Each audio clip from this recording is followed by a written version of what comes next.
The history of ranked choice voting in Maine. This is a passionate. The topic is good. All right. Yeah. And I know Gabe too, right? I know Gabe loves some ranked choice voting. And Joel, how you feel about ranked choice voting? Too, man. Yeah, I mean, I would love to see a system where ranked choice voting is implemented, but I mean, where we're at in terms of electoral politics and access to the democratic process, we're definitely not there yet. I mean, like we spoke about throughout this chat, how people are waiting 10 hours to vote. So I think in order for us to reinforce democratic systems and get to the point where we're implementing ranked choice voting, we need to get to the point where people have access to vote. So guess what? I'm going to show you exactly. I'm going to show you exactly how we going to do it. So don't be disheartened. All right. So in Maine, they are going to be able to vote to have ranked choice voting from not only at the Senate level, but court recently said they're going to be able to do it at the presidential level.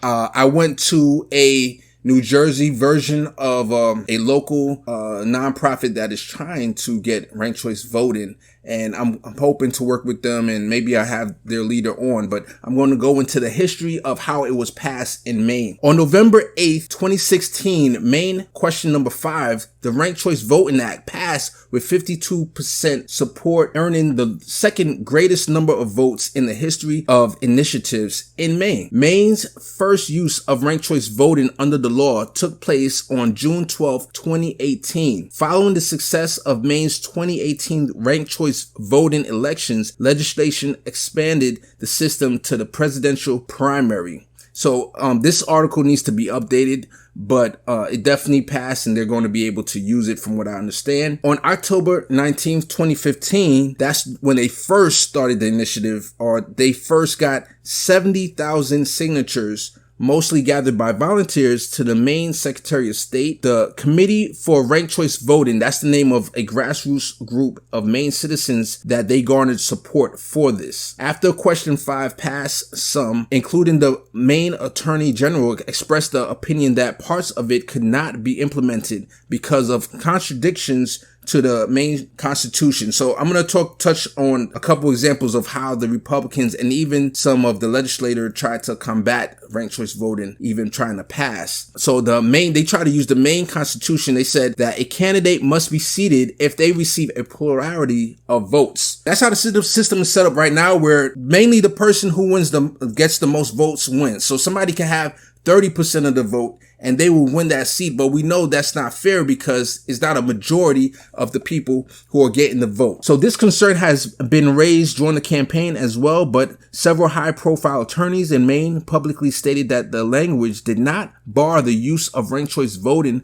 Rather, the plurality in the Maine Constitution meant that the candidate must be seated if they win the most votes at the end of the election without dictating how the votes were to be counted. I know we have a little bit of time, so I really want to get into the discussion of this, but this was a very interesting read. I'm going to put it in the description of this video, and I would love for you to look at this. The legislature passed a weaker version of ranked choice voting, and the people had to galvanize and do a people's veto of that weak legislation, which they did successfully. And when they did that, it squashed the weak legislation and put back in place their original ranked choice voting law. And basically, one more challenge was from the Republicans, who tried to use the court system to prevent it from being put in place. But then again, they were able to overcome that. So this was a great document to see all the things that we in New Jersey, and I'm going to talk to the organization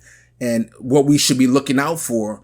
And I definitely want to use exactly their same model. Whatever they did, I want us to do so that we could bring it to New Jersey. And they did it within a couple of years. This was 2015 was the very first, I think, initiative when they signed the documentations. Then they got the 7,000 signatures. So I think that's a pretty short amount of time that they were able to get ranked choice voting in that state. Yeah, like we may not see it in Florida. We may not see it in Georgia, because we know that those Republican states, they will always fight. But now I was reading on Massachusetts has it on the ballot this year. Alaska has it on the ballot this year. All it takes is, a couple of states. So Maine was the first one. Massachusetts passes and Alaska passes. Then we may see California. Then we may see New York, those bigger states. And if we get ranked choice voting, as we talked before, then there's no voter shaming, right? Exactly. and vote for their candidate, the first and second selection. But as always, we know if we get more people to vote, it's not good for Republicans. So Republicans will always fight it, and they will find something to use it and to go against the court and say, well, that's against Constitution, or that's against, the law, and blah, blah, blah, blah. We have our ranked choice voting video dropping probably sometime this week, so keep an eye out for that. How great would it be, and how much would it break this duopoly if you had, instead of this, half the people win, half the people lose, you get, well, maybe I didn't get my first choice, but I got my second choice. Yeah. Versus, if you lose, you get your 10th choice that wins. Yeah. But if you start looking at this ranked choice voting, maybe instead of 50% of people being unhappy, you might get 60% of the people, 70% of people that are like moderately happy. They're like, I didn't get my first, but I got my third. And that's a powerful thing towards uniting the country and getting out of this, Yankees, Red Sox, Lakers, Celtics type politics that we have. We know that Republicans, they don't want more people voting, even if it's without ranked choice voting, because they know it's more likely going to affect them negatively, because the electorate, the more people vote, the more the Democratic candidates win. But I think the reason why they don't like ranked choice voting more is because to them, they're more monolithic voting block, while progressives, it's more of a bigger umbrella. We have a lot of people that they want to improve things, but then the disagreement comes in with how. So then you have different factions and different candidates that they argue over how, and we end up splitting up our vote. So they know that if we have ranked choice voting, we could somehow come to an agreement with at least our second favorite candidate. And then when it comes to the one-on-one election, then the Republicans got on a disadvantage. Yeah, but I also think that the Democrats, right? Like, I think let's look at if we have ranked choice voting, that Bernie have dropped out in March, but Bernie be calling his people irresponsible if they don't vote for Biden. The Democrats probably they probably not all for it either, because if they were, they would probably be pushing for a little more. You mentioned New York, John, like you were talking about, maybe we'll get it in New York, but think about Cuomo, think about how he's trying to kill all the third parties.